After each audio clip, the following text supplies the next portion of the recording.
The scent of bleach and lemon was a kind of prayer. Imani worked the soft cloth in small, overlapping circles, erasing a faint, rust-colored spatter from the white marble floor. It was almost invisible, nestled in the gray veining near the leg of a heavy oak table, a ghost of a mistake no one else would ever see. But she had seen it. And in this house, seeing was a liability. Cleaning it was survival. The mansion was a fortress of silence, a place where air itself seemed to hold its breath. Sunlight, sliced thin by the shoji screens in the west wing, never quite managed to warm the polished, dark wood. As the head housekeeper, Imani was the curator of this silence, the conductor of an invisible orchestra of dust motes and shadows. Her work was precise, meticulous, and unnoticed, which was exactly the point. To be noticed by the master of this house, Kenji Tanaka, was to be measured. To be measured was to be judged. And judgment in his world was often final. She had been working here for a year, a quiet arrangement to settle a debt that was not her own. Her life was a series of carefully managed compartments, the long, silent hours inside these walls, and the few precious hours she stole for herself when the city outside finally fell into a restless sleep. That was when she made the mistake of looking up. He stood in the doorway of the dining hall, a silhouette against the dim light of the corridor. He moved like the room owed him space, his presence sucking the oxygen from the air. She hadn't heard him approach. No one ever did. He wasn't wearing one of his usual Tom Ford suits, the ones that seemed molded to his frame like a second skin of razor-sharp authority. Instead, he wore simple black trousers and a soft, dark sweater, but the casual attire did nothing to soften him. It only made him seem more predatory, less constrained. Her gaze snagged on his hands. They were resting at his sides, perfectly still, but they were the most expressive part of him. Long-fingered, elegant, with the dark, intricate lines of a tattoo peeking from beneath the cuff of his sweater at the wrist, a dragon's tail, coiling with menace. She had seen those hand-signed documents that leveled businesses and gestured dismissively at men twice his size, causing them to shrink. He said nothing. He simply watched her on her hands and knees, a servant tending to the immaculate perfection of his world. She felt his eyes on her, a physical weight on her shoulders, and forced herself to return to her task. The cloth moved over the marble. Circle. Overlap. Breathe. She told herself it was just another Tuesday. But the quality of the silence had changed. It was no longer empty. It was occupied. After a moment that stretched into an eternity, he spoke. His voice was low, a gravelly timbre that seemed to vibrate in the floorboards. The household staff retires at 10. It wasn't a question. It was a statement of fact, an observation of a rule being broken. Her rule. Imani rose slowly, gracefully, folding the damp cloth into a neat square in her palm. She did not look at him directly, instead fixing her gaze on a point just past his shoulder. There was a spill, sir. I didn't want it to set. He took a step into the room. The faint scent of his cologne, cedar and something clean, like cold rain, reached her. It is after midnight, Imani. He said her name differently than anyone else did. Not with the soft, lilting cadence her mother used, or the brisk efficiency of his lieutenants. He said it like an assessment, a territory being mapped. I am aware of the time, she replied, her voice even. This was new. In her year here, their interactions had been minimal, fleeting. A quiet nod in a hallway. A murmured, "Thank you, sir," as she placed his tea. This direct, sustained attention felt like standing at the edge of a cliff. This is the third night this week you have been awake at this hour, he stated. The observation was chilling in its precision. He noticed everything. The thought sent a cold dread trickling down her spine. He wasn't just observing her cleaning. He was observing her. Her heart hammered against her ribs, a frantic bird in a cage of bone. She had been careful, or so she had thought. Leaving the grounds after her duties were done, slipping out a secondary gate into the sleeping Shinjuku streets, always returning before the first hint of dawn. She thought she was a ghost. She was wrong. I have trouble sleeping sometimes, she offered. The lie was thin, brittle. He moved closer, stopping only a few feet from her. Now she had no choice but to meet his eyes. They were dark, almost black, and held a stillness that was more intimidating than any overt threat. They saw too much.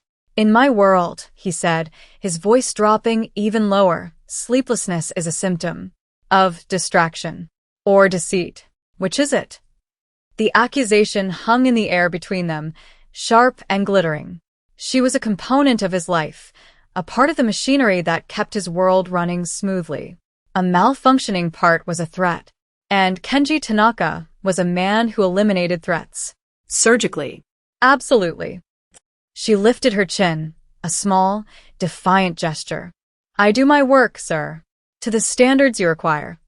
A flicker of something, surprise, respect, crossed his face before it was gone, replaced by that unnerving calm. "You do," he conceded. "Your work is flawless."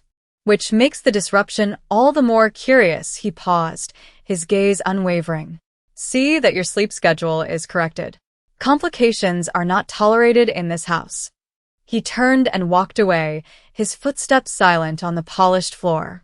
The oppressive weight of his presence vanished with him, leaving behind a humming, electric tension. Imani stood frozen, the damp cloth still clutched in her hand, her knuckles white. It wasn't a warning. It was a promise. The silent, orderly world she had so carefully constructed for herself had just been fractured, and she knew, with a terrifying certainty, that he was the one holding the hammer. She would think about that later, how the first crack in the foundation wasn't a shout, but a whisper in a silent room after midnight. The next night, she did not leave. She lay in her sterile, simple room in the staff quarters, staring at the ceiling, the silence of the mansion pressing in on her. She thought of the worn-out faces at the shelter, the grateful smiles of the old men who called her little bird because she flitted about so quickly with their trays, the warmth of the worn ladle in her hand as she served soup.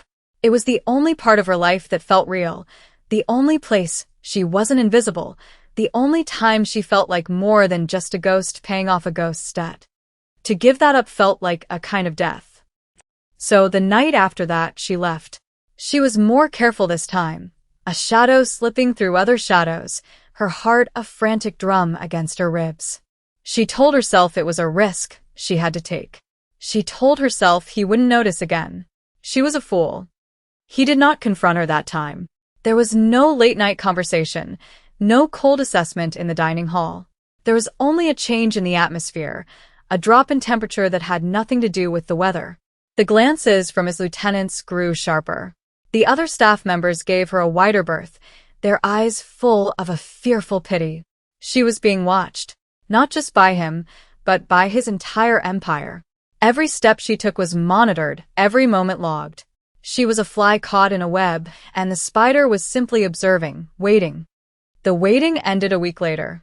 She was on her usual path, cutting through a labyrinth of narrow alleyways that led to the soup kitchen, when a black car, as sleek and silent as a panther, slid to a stop beside her, blocking her path.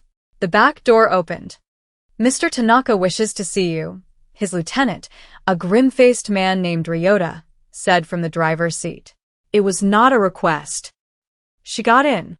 The leather was cold, the interior smelling of antiseptic and steel.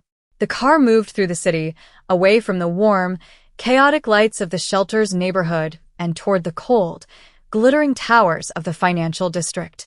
They did not return to the mansion. The car descended into a private underground garage beneath a skyscraper that bore the Tanaka corporate logo. Kenji was waiting for them, standing beside a pillar, his hands in the pockets of his perfectly tailored charcoal suit. The brutalist concrete architecture seemed to frame him, making him look less like a man and more like a monument to merciless power. He dismissed Ryota with a curt nod. They were alone. The air was cold and still, heavy with the smell of concrete and exhaust fumes. "Get out," he commanded. Imani obeyed, her legs feeling unsteady. He walked toward her, his expensive shoes making no sound on the dusty floor. He stopped directly in front of her, forcing her to tilt her head back to meet his gaze. "I gave you an order," he said, his voice dangerously soft. I have responsibilities, she countered, her own voice shaking slightly, but she refused to let it break. Your only responsibility is to this house. To me, he reached out, not to strike her, but to gently push a stray curl from her face. The touch was electric, a shocking point of warmth against her cold skin. It was more intimate and terrifying than any blow could have been. Where do you go, Imani? The silence stretched. She could lie. She could invent a lover, a sick relative. But she looked into his unblinking eyes and knew that he would see through any fabrication. He dealt in truth, however brutal. So she gave it to him. I volunteer. At a soup kitchen in Shinjuku. He stared at her, his expression unreadable. He had expected a secret lover, a clandestine meeting with a rival, some form of betrayal he could understand and punish. This he did not understand. The confession hung in the cold air, a fragile, impossible thing. A soup kitchen, he repeated, the words flat, devoid of emotion. Yes. He took a step back, the brief connection broken. He seemed to be reassessing her, seeing her for the first time. The quiet maid, the flawless employee, had a secret life that had nothing to do with danger or intrigue, but with something he had long since forgotten: compassion. The sight of it, the thought of it, seemed to stir something deep within him. A muscle in his jaw clenched. He turned away from her, pacing a few steps before turning back. His eyes were different now. Darker. Haunted. My sister, she used to do things like that, he said, the admission sounding like it was torn from him. She believed in helping those the world had discarded. She saw light in places I only saw darkness. He looked at Imani, and for a fleeting second, the mask of the unfeeling crime lord slipped, revealing a profound, ancient grief. It was that light that got her killed. My enemies saw her goodness, and they used it as a weapon against me. A vulnerability to be exploited. That was the moment everything changed.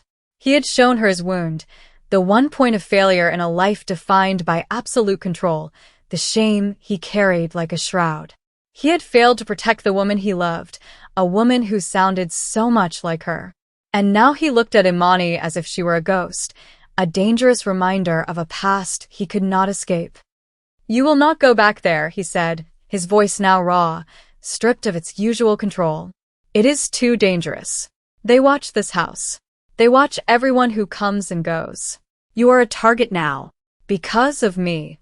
A car, belonging to the rival Hashimoto clan, had been spotted cruising past the soup kitchen the last time she was there.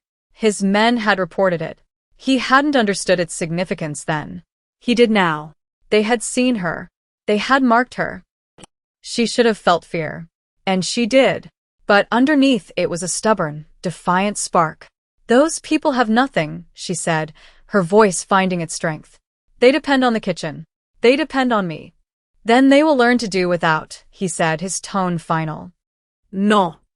The word, small but absolute, hung between them. It was the first time she had ever directly refused his command. It was a declaration of her own will, her own world, separate from his. She was making a deliberate choice to stay in the line of fire, not for him, but for a principle he couldn't comprehend. He stared at her, his face a mask of cold fury. But beneath the anger, she saw something else. A flicker of reluctant admiration. He was a man who understood conviction. He was just not accustomed to finding it in someone he was supposed to own. He reached into his suit jacket and pulled out a sleek, black burner phone, pressing it into her hand. If you insist on this foolishness, you will not go alone.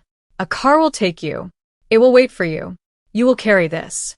If you see anyone that does not belong, you will press the single button on the side. Do you understand? She looked down at the phone in her hand, then back up at him. It wasn't permission. It was a leash. A gilded cage on wheels. But it was also something else. A concession. A crack in his absolute authority. She nodded. I understand. Good, he said, his composure returning. Because if anything happens to you, I will burn that neighborhood to the ground. The threat was not aimed at her. It was a promise to the shadows that watched them both. The war between them was tested, and in the tense quiet of that concrete garage, They had reached a fragile, dangerous truce. He thought he was protecting a liability. What he did not know yet was that he was arming an ally. The next few weeks were a study in tension.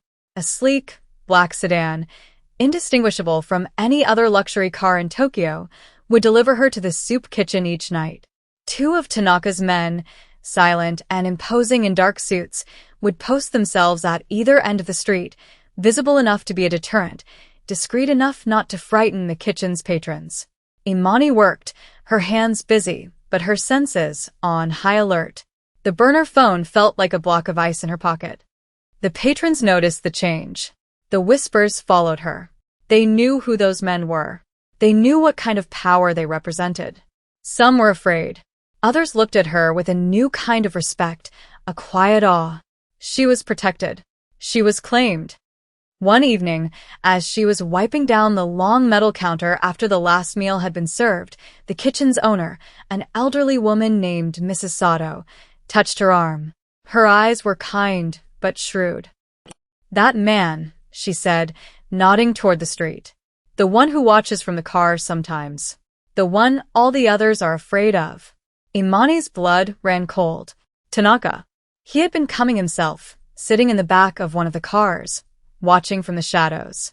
She had felt his eyes on her, a familiar weight, but had dismissed it as paranoia. "He is a dangerous man, child," Mrs. Sato said softly. "He is my employer," Imani replied, her voice tight. "He looks at you," the old woman continued, ignoring the lie, "like a man starving, and you are the only food in the world."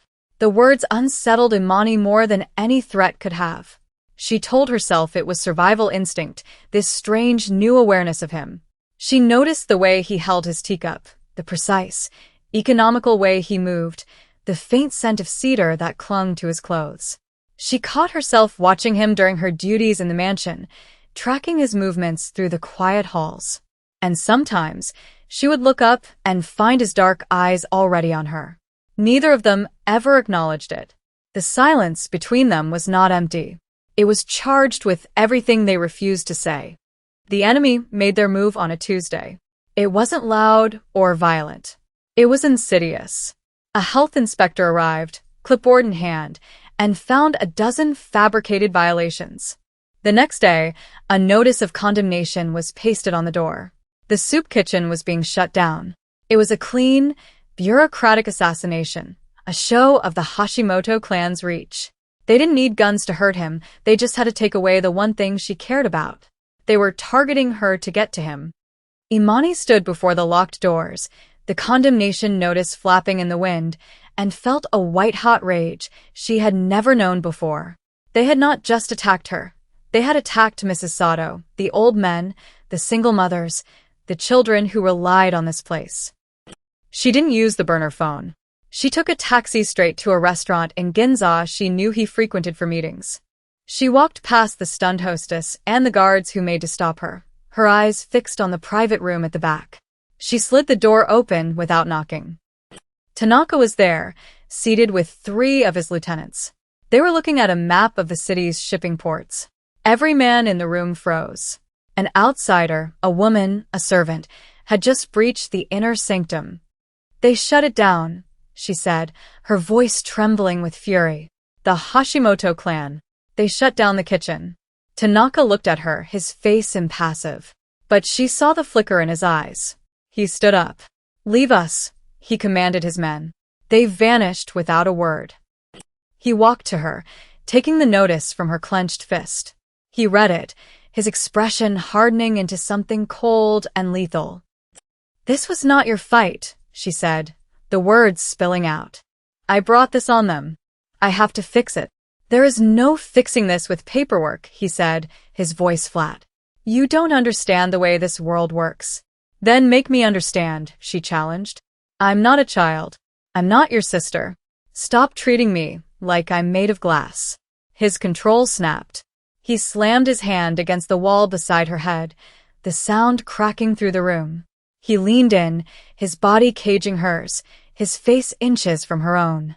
The scent of him, cedar and rage, was overwhelming.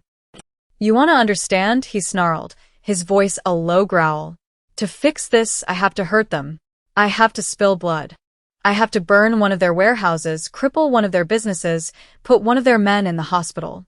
That is the only language they understand. Is that what you want? To have that on your conscience? She should have been terrified.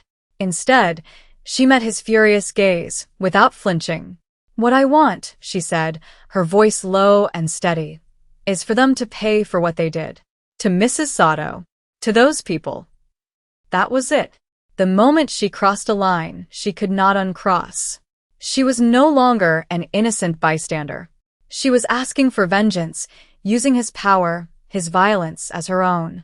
She had done something morally gray, and a part of her did not care. He stared at her, the fury in his eyes slowly receding, replaced by a dawning, dangerous realization. He had tried to keep her separate from his world, a fragile thing to be protected. But she was not fragile. She was walking into the darkness willingly. He slowly lowered his hand from the wall. His fingers brushed against her cheek, his touch surprisingly gentle. You should have run, he whispered, the words raw with a feeling he could not name. When you first had the chance. I know, she breathed, her eyes locked on his. She was falling, and she knew it, not into love, but into something far more complicated and binding. Your presence in my life, he said, his voice rough with emotion, is a complication I did not plan for. A weakness, he paused, his thumb tracing the line of her jaw. And yet, I will not let you go. It was not a declaration of love. It was a confession of something more dangerous and honest. It was a claim. And in the silent, charged atmosphere of that room, she did not resist it. She leaned into his touch, sealing her fate with a silent acceptance that was as binding as any oath. The retaliation was swift and brutal. A fire, ruled an accident, consumed a Hashimoto-owned warehouse down at the docks. Their top enforcer suffered a fall that left him with 2 broken legs. The message was clear. The line had been crossed. The Hashimoto boss, a man named Hideki, requested a meeting. A truce. It was to be held at a neutral location, an old, abandoned pachinko parlor in a forgotten corner of the city. Kenji knew it was a trap. Hideki was not a man who negotiated from a position of weakness. He was a cornered animal, and cornered animals were predictable. Imani overheard the planning, the quiet, tactical discussion between Kenji and his lieutenants in the study. She recognized the address. It was only a few blocks from the soup kitchen, in the same labyrinth of alleys and forgotten streets she knew so well. She waited until he was alone, standing before the large window overlooking his perfect, manicured garden. It's a trap, she said from the doorway. He didn't turn. I am aware. That area, she said, stepping into the room. The old parlor. Behind it, there are service tunnels. For the steam pipes. They run under the whole block. The entrances are hidden, covered by grates behind the big dumpsters. Now he turned his full attention on her. How do you know this? Some of the homeless men from the kitchen used to sleep there in the winter. It's warm. They showed me once, in case I ever needed a place to hide. The irony was not lost on her. They'll have men waiting on the rooftops and in the alley exits. They'll expect you to come through the front or be forced out the back. They won't expect anyone to come up from beneath them. He looked at her a long, searching gaze. He saw not a maid, not a liability, but a strategist. An unexpected weapon forged in the very world he had tried to shield her from. The night of the meeting, the air was thick with the promise of violence. Imani was in the mansion, under strict orders to remain there, but the silence was a torment. Every ticking second felt like a lifetime. The confrontation happened just as Kenji had anticipated. Hideki's offer of a truce was a lie, a prelude to an ambush. The moment he refused the terms, the parlor erupted in a storm of gunfire.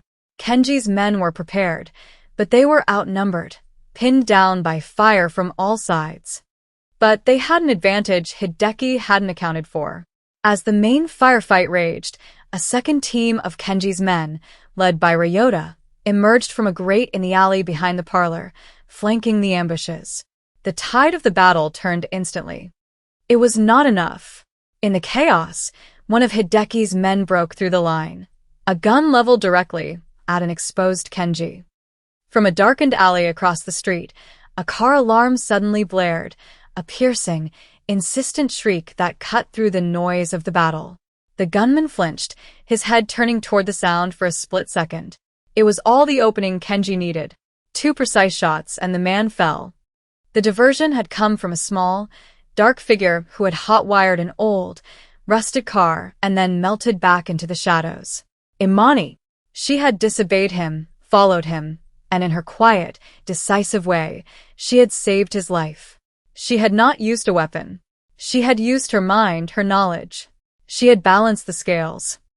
When the violence was over, when the air was thick with the smell of cordite and blood, he found her waiting in the alley where she had told him the tunnels were. She was leaning against the cold brick wall, her face pale in the moonlight, but her eyes were steady. He walked toward her, his suit stained, a cut bleeding freely above his eye. He did not look angry. He looked undone. The cold, impenetrable mask of the Yakuza boss was gone, replaced by the raw, unguarded face of a man who had almost lost everything. He stopped in front of her, reaching out to cup her face in his hands, his thumbs gently wiping away the grime from her cheeks. He searched her face, his dark eyes filled with a terrifying, beautiful intensity. He did not say, "Thank you." He did not say, "I love you." He said something far more meaningful. "You belong by my side, not behind me." It was an abdication and a coronation all in one. He was no longer her employer. She was no longer his maid. She was his partner, his equal. The acknowledgement settled in the space between them, a truth more powerful than any vow. The cost of their victory was high. The soup kitchen could never be reopened. It was too tainted by the violence of their world. Mrs. Sato was given a generous, anonymous donation and retired to the countryside. The community Imani had fought so hard to protect was now a place she could never return to. The price of staying with him was the ghost of her former life.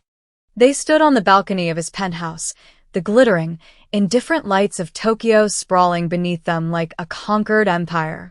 The night air was cool, and he draped his heavy, tailored coat over her shoulders. The fabric smelled of ozone, cedar, and the faint, metallic scent of the night's battle. She did not flinch from it. She leaned back against the solid warmth of his chest, accepting the weight of the coat, the weight of his world. It was not a surrender. It was a choice.